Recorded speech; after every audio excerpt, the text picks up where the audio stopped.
ভাতে বসায় দেয়, বুঝতেছেন তো কথা? মুরগি ভাতে বসায় দেয়। আপনারা যদি খারাপ না পান তাহলে আমার সাথে একটু কথাবার্তা বলবেন, যদি খারাপ মনে না করে।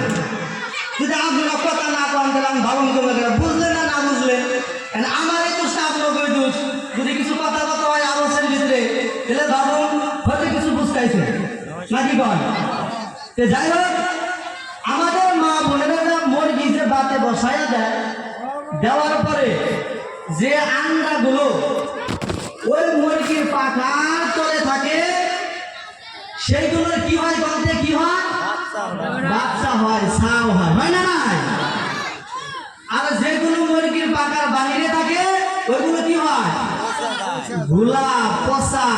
ওইগুলো যদি আপনি কোনো জায়গায় ফালাইয়া দেন, এরকম দুর্গন্ধতে কুত্তা পর্যন্ত তার বগলে যায় না। কথা বলেন ঠিক না বেঠি?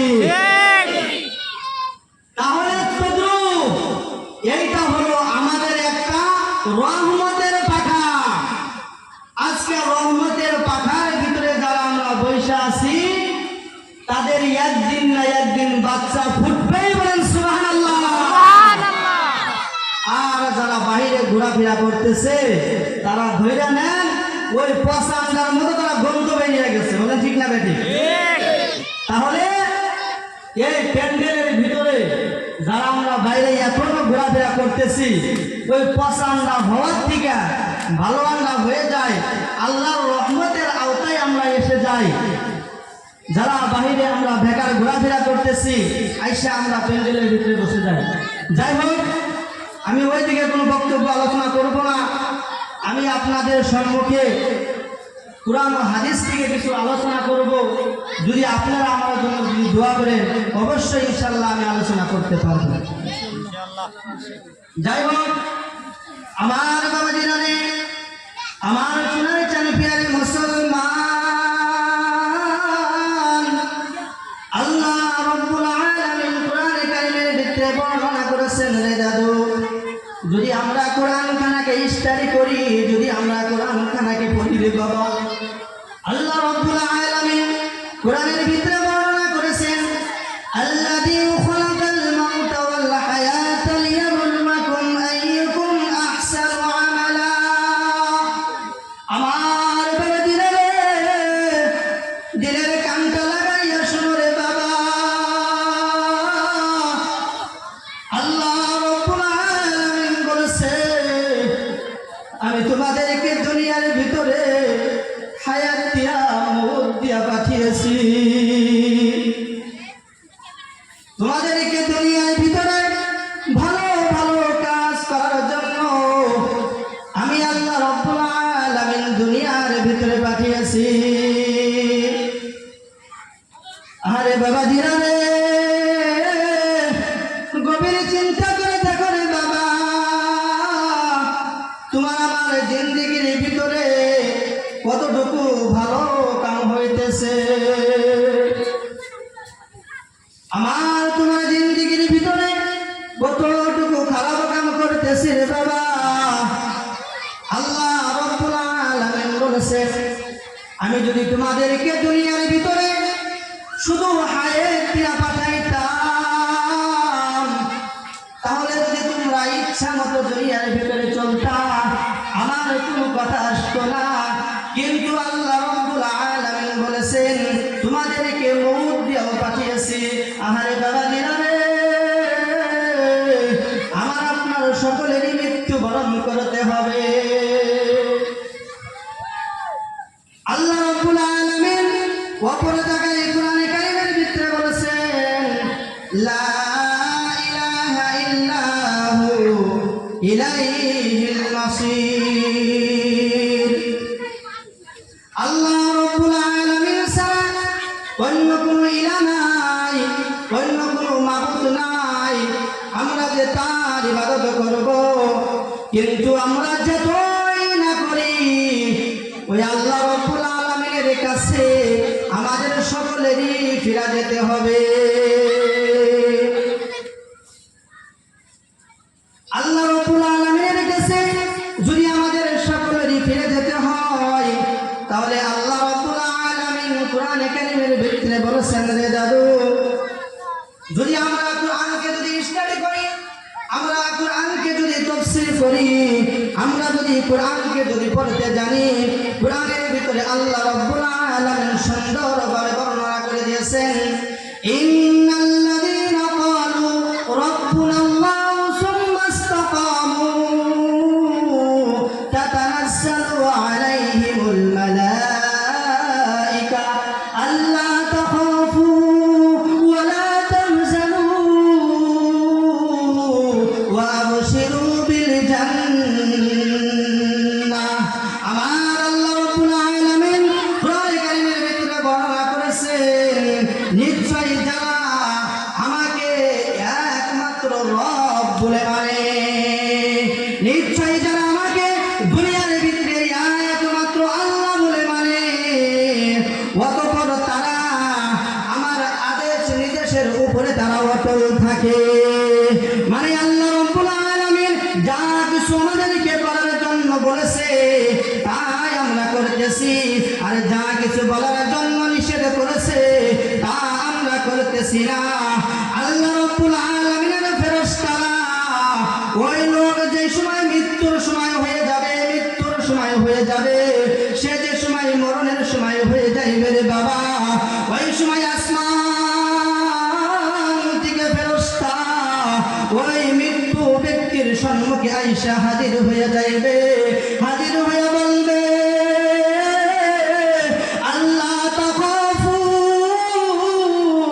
তোমার কোনো ভয় নাই, তোমার কোনো ভয় নাই, ওয়ালা তাহজানু, তোমার কোনো চিন্তা নাই, চিন্তা নাই, ওয়াবতাশিরু বিল জান্নাহ, আমি ফেরেশতা তোমাদের জান্নাতের সুসংবাদ শোনায়া দিতেছি। যেমনিভাবে আল্লাহ রাব্বুল আলামিন দুনিয়ার ভিতরে ওয়াদা করেছিল, তোমরা যদি আল্লাহর হুকুম মানো, আল্লাহ রাব্বুল আলামিন তোমাদেরকে জান্নাত দিয়ে দিবে। কন্যা সুবহানাল্লাহ। তারপরে ওই ফেরেশতারা বলে, যেমনি ভাবে আমরা দুনিয়ায় তোমাদের সাথে বন্ধু ছিলাম, তেমনি ভাবে আখিরাতেও আমরা তোমাদের সাথে বন্ধুত্ব রাখবো। জান্নাতে যাওয়ার পরে তোমরা যা চাইবা তোমরা তাই পাইবা, কোনো টেনশনের দরকার নাই, কোনো চিন্তার দরকার নাই। আমার বাবা দিয়ারে অল্প গভীর মনোযোগ দিয়া শুনবারে বাবা, দুইটা টাইম হলো খুব ভয়ঙ্কর টাইম, তার মাঝখান থেকে একটা টাইম হলো মৃত্যুর সময়, আর একটা টাইম হইল রে বাবা হাসরের ময়দান। আর ফেরেশতারা বলেছে, যারা ঈমান নিয়ে দুনিয়ায় থেকে মৃত্যুবরণ করবে, ওই ফেরেশতারা তাদের সুসংবাদ শোনাইয়া দিছে, ওই মৃত্যুর সময় তোমার কোনো যন্ত্রণা হবে না, ওই কিয়ামতের ময়দানে আমরা ফেরেশতারা তোমাদেরকে আরশের ছায়ার নিচে জায়গা দেব। কন্যা সুবহানাল্লাহ। বাবাজিরা রে, আমি আপনি যদি বাড়িতে শুইয়া নামাজ না পড়িয়া আল্লাহর হুকুম না মাইনা ইমানদার হতে পারবো না রে বাবা, ইমানদার হতে পারবো না। ইমানদার হতে হইলে আল্লাহ রাব্বুল আলামিনের হুকুম মানতে হবে, তার সঙ্গে সঙ্গে আমার আপনার নবীকে মহব্বত করতে হবে রে বাবা। সকলে গল্প জিকির করি, লা ইলাহা ইল্লাল্লাহ, লা ইলাহা ইল্লাল্লাহ, লা ইলাহা ইল্লাল্লাহ, লা ইলাহা ইল্লাল্লাহ, লা ইলাহা ইল্লাল্লাহ, লা ইলাহা ইল্লাল্লাহ, লা ইলাহা ইল্লাল্লাহ মুহাম্মাদুর রাসূলুল্লাহ। বাবাজিরা রে, আমি আমার বক্তব্য বেশি লম্বা করব না, আমি অল্প টাইমের ভিতরে আমি আমার বক্তব্য শেষ করে দিব। কিন্তু বাবাজিরা রে, যদি আমরা মুমিন হতে চাই তাহলে আমার আপনার ভিতরে কার মহব্বত রাখতে হবে বলেন? নবীর মহব্বত রাখতে হবে, ঠিক না বেঠিক? যদি আমি আপনি যদি কি হইতে চাই, যদি মুমিন হতে চাই, আল্লাহর নবীর মহব্বত আমার আপনার অন্তরে রাখতে হবে। আমার বাবাজিরা রে, আল্লাহর নবী সাল্লাল্লাহু আলাইহি ওয়াসাল্লাম তিনি এই দিনের জন্য, তিনি এই ধর্মের জন্য কত কষ্ট করেছেন। নিজের জীবনের পরোয়া করেন নাই, নিজের বিবির পরোয়া করেন নাই, নিজের সন্তানের পরোয়া করেন নাই। তিনি সারাটা জীবন শুধু উম্মতের জন্য কেঁদে গেছে। বলেন ঠিক না রে ঠিক? আমার বাবাজিরা রে, অল্প গভীর মনোযোগ দিয়ে শুনেন। আমার আপনার নবী হঠাৎ করে একদিন মক্কা নগরে নায়িকা হয়ে গেল। নবীর কোনো খবর পাওয়া যাচ্ছে না। এরকম একটা ঢেউ চলে আসলো মক্কা নগরে। নবী কোথায়, নবী কোথায়? একদিন, 2 দিন, 3 দিন হয়ে গেল, আমার আপনার নবীর খবর নাই, নবীর খবর নাই। আরে সাহাবীরা নবীকে অত ভালোবাসতেন, অত ভালোবাসতেন, নিজের জানের থেকেও বেশি নবীকে ভালোবাসতেন। আল্লাহর নবীর বিশিষ্ট সাহাবী হযরতে আবু বকর সিদ্দিক রাদিয়াল্লাহু তাআলা আনহু, যেই দিন 3 দিন হয়ে গেল আমার আপনার নবীর খবর নাই, আবু বকর সিদ্দিক রাদিয়াল্লাহু তাআলা চিন্তিত হয়ে গেল। আরে নবীকে কোথায় পাই, নবীকে কোথায় পাই? এই কথা বলে আবু বকর মসজিদে নববীর ভিতরে চলে আসলেন। আসার পরে দেখতেছে নবীর কোনো খবর নাই। আবু বকর বলতেছে, যদি আমার বাড়িতে 1 দিন, 2 দিন, 3 দিন, 4 দিন পর্যন্ত যদি আমি অনাহারে থাকতাম, বাড়িতে যদি কিচ্ছু না খাইতাম, আমি মসজিদে নববীতে আইসা যে সময় আমার মায়ার নবীর চেহারাখানা দেখতাম, বাবা আমার সমস্ত খিদা বারণ হয়ে যাইত। আবু বকর বলে, আজকে আমি 3 দিন ধরে অনাহার, আজকে মসজিদে নববীর ভিতরে আসছি, নবীর চেহারাখানা দেখতে পারি না, আমার খিদাটা বারণ হয় না, আমি খিদার যন্ত্রণায় ছটফট করতেছি। আমার যুবক ভাইয়েরা রে, আমার বাবাজিরা, দিলের কাঠটা লাগাইয়া শোনো রে বাবা। সাহাবীরা নবীকে কত মহব্বত করতো, আর আমি আপনি নবীর জন্য কত মহব্বত করি। আল্লাহ রাব্বুল আলামিন সমস্ত নবীকে একটা একটা স্পেশাল দোয়া দিয়েছিল। এই জন্য দিয়েছিল, যেই সময় তারা মুসিবতে পড়বে, পড়ার সঙ্গে সঙ্গে ওই স্পেশাল দোয়াটা যদি সে নবীরা যদি করে, ওই দোয়াটা সঙ্গে সঙ্গে আল্লাহ কবুল করে নেবেন। কিন্তু বাবাজিরা রে, সমস্ত নবীরাই ওই দোয়াটা দুনিয়ার ভিতরে শেষ করে ফেলে দিয়েছে। কোন নবী আখিরাতের জন্য ওই দোয়াটা রাখে নাই। কিন্তু আমার আপনার নবী দুনিয়ার ভিতরে 1 দিন নয়, 2 দিন নয়, সপ্তাহে সপ্তাহ না খেয়ে থাকছে রে বাবা, পেটে পাথর বান্ধা থাকছে। আরে তাইফের শহরে নবীকে মারতে মারতে রক্তাক্ত করে ফেলে দিয়েছিল, তবু নবী ওই দোয়া করে নাই। খন্দকের যুদ্ধ নবীকে মারতে মারতে বেহুশ করে ফেলে দিয়েছিল, তবে আমার আপনার নবী ওই দোয়া করে নাই। আমার আপনার নবী বলছে, ওই কঠিন কিয়ামতের দিন, মুসিবতের দিন, যেই দিন হাসরের ময়দানে আমার উম্মতরা একটা নেকির জন্য কান্নাকাটি করবে, কাঁদবে, আর হাসরের ময়দানে দৌড়াইবে দৌড়াইবে, ওই দিন আমি নবী ওই স্পেশাল দোয়াটা আল্লাহর কাছে বলবো আমার উম্মতের জন্য। কন্যা সুবহানাল্লাহ। আমার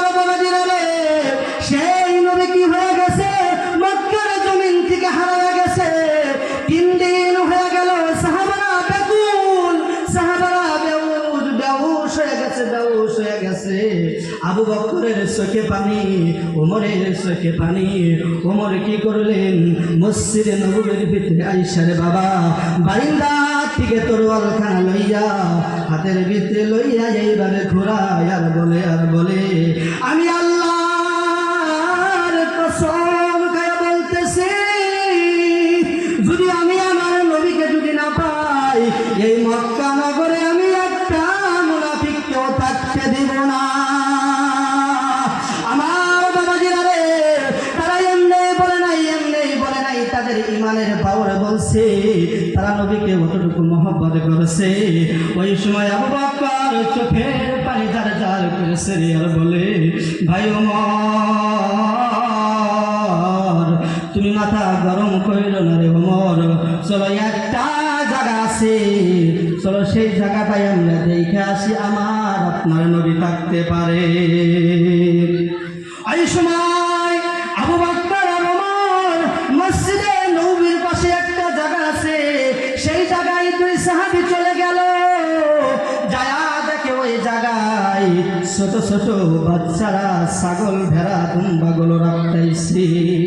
তাদেরকে জিজ্ঞাসা করলো, বাবারা রে, ও ছোট ছোট বাবারা, এইখানে কি কোনো মানুষ দেখেছো? এইখানে কি আমার আপনার নবীকে দেখেছো? ওই ছোট ছোট বাচ্চাগুলো বলে, আমরা তো আপনার নবীকে চিনি না, আপনার নবীকে আমরা জানি না, কিন্তু ওই গর্তের ভিতরে একটা পাগল গর্তের ভিতরে সিজদায় পড়ে নিজের বিবির জন্য কান্দে নাই রে বাবা, নিজের ছেলের জন্য কান্দে নাই, টাকা পয়সার জন্য কান্দে নাই, বালা খানার জন্য কান্দে নাই, সিজদায় পড়ে কাঁদতেছে, ইয়া রব্বি হাবলি উম্মতি, ইয়া রব্বি হাবলি উম্মতি। যাই সুবহান ওই বাচ্চারা এই কথা বললো। আবু বকর বলতেছে, ভাই ওমর, আমরা আর বুঝতে বাকি নাই, উম্মতের জন্য আর কেউ কাঁদতে পারে না, আমার আপনার নবী ছাড়া আর কেউ কান্না করতে পারে না। আর ওই রাহালগুলো ছোট ছোট বাচ্চাগুলো ওমরের আবু বকরের পাও ধরে বলতেছে, হাত ধরে বলতেছে, ভাই আমি তোমার হাত ধরে অনুরোধ করে যাই, এই পাগলটাকে তোমরা এই কান থেকে নিয়ে যাও। আজকে 3 দিন ধরে এইখানে বসে উম্মতের জন্য কান্না করতেছে, উম্মতি উম্মতি বলে কান্না করতেছে। এই কান্না করার কারণে 3 দিন ধরে আমাদের উট দুম্বা ভেড়া বরকি তার ঘাস খাইবে। আরে বাবাজিরা রে, উঠে নবীকে চিনল, ছাগলে নবীকে চিনল, তারা নবীর মায়ায় নিজের খাওয়া দাওয়া ত্যাগ করে দিল, নিজের নবীর মহাব্বতে জজ্জা দরজার করে ডালিমের রসের মতো পানি ছাড়ল। আরে জানোয়ার একটা বস্তু নবীকে কত মায়া করে। আরে যুবক বাবা, আমার বাবারা রে, যুবকেরা রে, ওই নবীর জন্য আমরা কোনোদিন এক ফোঁটা চোখের পানি ফেলাইলাম না। আরে যুবক, তোমার মতো যুবক ছিল রে ওমর, নবীর জন্য দেওয়া না, নবীকে জীবন দেওয়ার জন্য রাজি। আজকে ওমরের মতো কত যুবক আমাদের অঞ্চলে আছে রে বাবা। আরে যুবক, একটা দিন নবীর জন্য এক ফোঁটা চোখের পানি পালাইল না। আরে বাবাজিরা রে, ওই নবীর মায়ায় একটা দিন চোখের পানি পালাইল না। ওই সময় ওমর ফারুক আর আবু বকর আল্লাহর নবীর নিকটে চলে গেল। দয়া দেখি ইয়া রাব্বি হাবলি উম্মতি বলে কান্না করতেছে। ওমর ফারুকের চোখে পানি, আবু বকরের চোখে পানি। আবু বকর বলতেছে, ইয়া রাসূলুল্লাহ, ইয়া হাবিবাল্লাহ, আপনার মাথাটা উঠান নবী, আপনার মাথাটা উঠান, কিন্তু আমার আপনার নবী মাথা উঠাই না, উম্মতের জন্য কান্না করতেছে, কান্না করতেছে। আবু বকর শিক্ষা দিয়া বলতেছে, নবী আমি আবু বকর দুনিয়ার ভিতরে যত নেক আমল করেছি, সমস্ত নেক আমল আমি আপনার উম্মতের জন্য বিলায়া দিলাম। কন্যা সুবহানাল্লাহ। আবু বকর বলল, আমার সমস্ত নেকি আমি আপনার গুনাহগার উম্মতের জন্য দিয়া দিলাম। ও নবী আপনি মাথাটা উঠান, মাথাটা উঠান, কিন্তু নবী মাথা উঠাইল না, মাথা উঠাইতো না। আবু বকর বলতেছে, আমার সমস্ত নেকি আমার উম্মতের জন্য দিয়া দিলাম, তবু আমার আপনার নবী মাথাখানা উঠাইল না। এই সময় আবু বকর বলল, নবীকে দেখেছো? আর ছোট ছোট বাচ্চাগুলো বলে, আমরা তো আপনার নবীকে চিনি না, আপনার নবীকে আমরা জানি না, কিন্তু ওই গর্তের ভিতরে একটা পাগল গর্তের ভিতরে সিজদায় পড়ে নিজের বিবির জন্য কান্দে নাই রে বাবা, নিজের ছেলের জন্য কান্দে নাই, টাকা পয়সার জন্য কান্দে নাই, বালা খানার জন্য কান্দে নাই, সিজদায় পড়ে কাঁদতেছে, ইয়া রব্বি হাবলি উম্মতি, ইয়া রব্বি হাবলি উম্মতি। যাই সুবহান ওই বাচ্চারা এই কথা বলল। আবু বকর বলতেছে, ভাই আমার, আমরা আর বুঝতে বাকি নাই, উম্মতের জন্য আর কেউ কাঁদতে পারে না, আমার আপনার নবী ছাড়া আর কেউ কান্না করতে পারে না। আর ওই রাহালগুলো ছোট ছোট বাচ্চাগুলো ওমরের আবু বকরের পাও ধরে বলতেছে, হাত ধরে বলতেছে, ভাই আমি তোমার হাত ধরে অনুরোধ করে যাই, এই পাগলটাকে তোমরা এই কান থেকে নিয়ে যাও।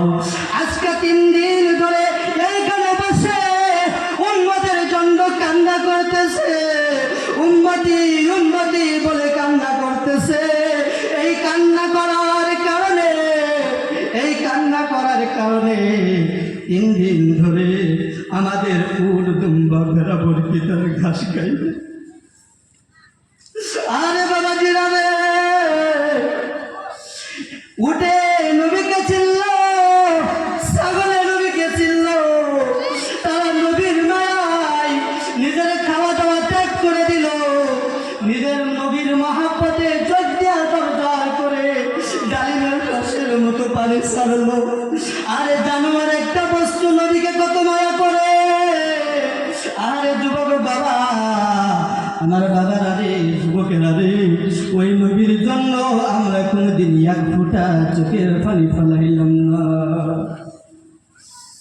আরে যুবক, তোমার মতো যুবক ছিল রে ওমর, নবীর জন্য দেওয়া না, নবীকে জীবন দেওয়ার জন্য রাজি। আজকে ওমরের মতো কত যুবক আমাদের অঞ্চলে আছে রে বাবা। আরে যুবক, একটা দিন নবীর জন্য এক ফোঁটা চোখের পানি পালাইলা না। আরে বাবা জিরালে, ওই নবীর মায়ায় একটা দিন চোখের পানি পালাইলা না। ওই সময় ওমর ফারুক আর আবু বকর আল্লাহর নবীর নিকটে চলে গেল, দয়া দেখি ইয়া রাব্বি হাবলি উম্মতি বলে কান্না করতেছে। ওমর ফারুকের চোখে পানি, আবু বকরের চোখে পানি। আবু বকর বলতেছে, ইয়া রাসূলুল্লাহ, ইয়া হাবিবাল্লাহ, আপনার মাথাটা উঠান নবী, আপনার মাথাটা উঠান, কিন্তু আমার আপনার নবী মাথা উঠাই না, উম্মতের জন্য কান্না করতেছে, কান্না করতেছে। আবু বকর শিক্ষা দিয়া বলতেছে, নবী আমি আবু বকর দুনিয়ার ভিতরে যত নেক আমল করেছি, সমস্ত নেক আমল আমি আপনার উম্মতের জন্য বিলায়া দিলাম। কন্যা সুবহানাল্লাহ। আবু বকর বলল, আমার সমস্ত নেকি আমি আপনার গুনাহগার উম্মতের জন্য দিয়া দিলাম। ও নবী আপনি মাথাটা উঠান, মাথাটা উঠান,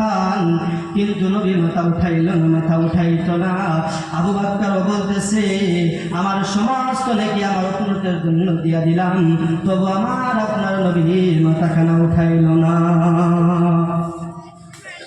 এই সময় আবু বকর বলতেছে, ওমর বলতেছে, ভাই আমাদের দ্বারাই নবী মাথা উঠাইবে না, নবী মাথা উঠাইবে না, চলো নবীর কলিজার টুকরা মা ফাতেমার নিকটে চলে যাই, ফাতেমা আসলে হয়তো নবী মাথা খানা উঠাইতে পারে। ওই সময় আবু বকর ওমর মা ফাতেমার বাড়িতে রওনা হলো। হওয়ার সময় রাস্তার সাথে আলীর সাথে দেখা হয়ে গেল। আলীকে বলতেছে, ভাই আলী, নবীর খবর পাওয়া গেছে, নবীর খবর পাওয়া গেছে, চলো ফাতেমাকে ডেকে নিয়ে আসি। ওই সময় 3 সাহাবী যেই সময় ফাতেমার বাড়িতে চলে গেল রে বাবা, ওই সময় আবু বকরের চোখে পানি, উমরের চোখে পানি, আলীর চোখে পানি। ফাতেমা বলতেছে, আমি আর বুঝার বাকি রইলাম না, আমার বাবা দুনিয়ার ভিতরে নাই, দুনিয়ার ভিতরে নাই। ফাতেমাও কান্না করতেছে, আলীও কান্না করতেছে, ওমরও কান্না করতেছে, আবু বকর কান্না করতেছে। তাদের প্রেমে নবীর প্রেম তাদের ভিতরে জেগে উঠছে, নদী মায়াই তার কান্না করতেছে। এই সময় আবু বকর বলে, ও ফাতেমা, তুমি কান্না করো না, কান্না করো না, তোমার আব্বা জান এখনো বেঁচে আছে, চলো চলো তুমি আমাদের সাথে চলো, তুমি ওই জায়গায় না গেলে তোমার আব্বা জান সিজদাই থেকে মাথা উঠাইবে না। ওই সময় বাবাজিরা রে, হযরত মা ফাতেমা ওই আল্লাহর নবীর নিকটে চলে গেল। চলে যাওয়ার পরে আল্লাহর নবীকে বলতেছে, ইয়া রাসূলুল্লাহ, ইয়া হাবিবুল্লাহ, আপনারা আমাকে বলেছেন তুমি আমার মায়ের মতো, যদি আমি কোনো জায়গায় যদি যাই আমি তোমাকে বলে যাব, আর যদি কোনো জায়গায় থেকে যদি আমি আসি সর্বপ্রথম আপনি আমাকে জিজ্ঞাসা করতেন। কিন্তু 3 দিন হয়ে গেল আপনি আমাকে বলে আসেন নাই, আর আমার কথা ভুলে গেছেন, আমার কথা বলেন না। আমার বাবাজিরা রে, একটা ঘটনা, একদিন আল্লাহর নবী সাল্লাল্লাহু আলাইহি ওয়াসাল্লাম এরকম সাহাবাদেরকে লইয়া সাহাবাদেরকে বলতেছে, ও সাহাবারা রে, আমি যা কিছু শিখছিলাম তোমাদেরকে শিখাইয়া গেলাম, আমি যা কিছু জানছিলাম তোমাদেরকে জানাইয়া গেলাম, কিন্তু একটা মাত্র আমল আমি প্র্যাকটিক্যালে তোমাদেরকে দেখাইতে পারলাম না। এই কথা বলে নবী কাঁদতে কাঁদতে ধ্বংস হইয়া গেলেন। নবী যদি কান্দে তাহলে সাহাবাদের অবস্থা কিরকম হবে? নবীর কান্না দেখে সাহাবারা বেহুশ, সাহাবারা বেহুশ।